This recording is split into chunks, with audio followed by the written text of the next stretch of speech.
গরমকাল তো চলেই এসেছে। এই সময় ঝাল মশলাযুক্ত রিচ খাবারের থেকে দুপুরের খাবারে যদি একটু হালকা পাতলা মাছের ঝোল থাকে তাহলে কিন্তু একটু তৃপ্তি করে খাওয়া যায়।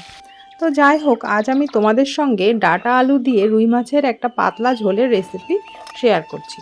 তো প্রথমেই মাছগুলোকে লবণ হলুদ মাখিয়ে একটু লাল লাল করে ভেজে নিলাম।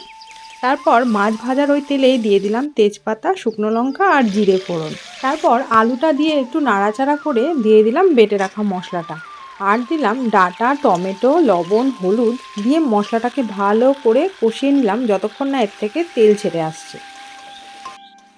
তারপর দিয়ে দিলাম পরিমাণ মতো ঝোল, আর ঝোলটা ফুটে এলেই দিয়ে দেবো ভেজে রাখা মাছগুলো। ব্যাস, আর কিছুই না। এবার 7-8 মিনিট ফুটে গেলেই তৈরি হয়ে যাবে আমাদের আজকের রেসিপি। তো আমার এই রেসিপিটা যদি তোমাদের ভালো লাগে অবশ্যই লাইক করো, আর আমাকে কিন্তু কমেন্টে জানাতে একদম ভুলো না যে তোমাদের কেমন লাগলো।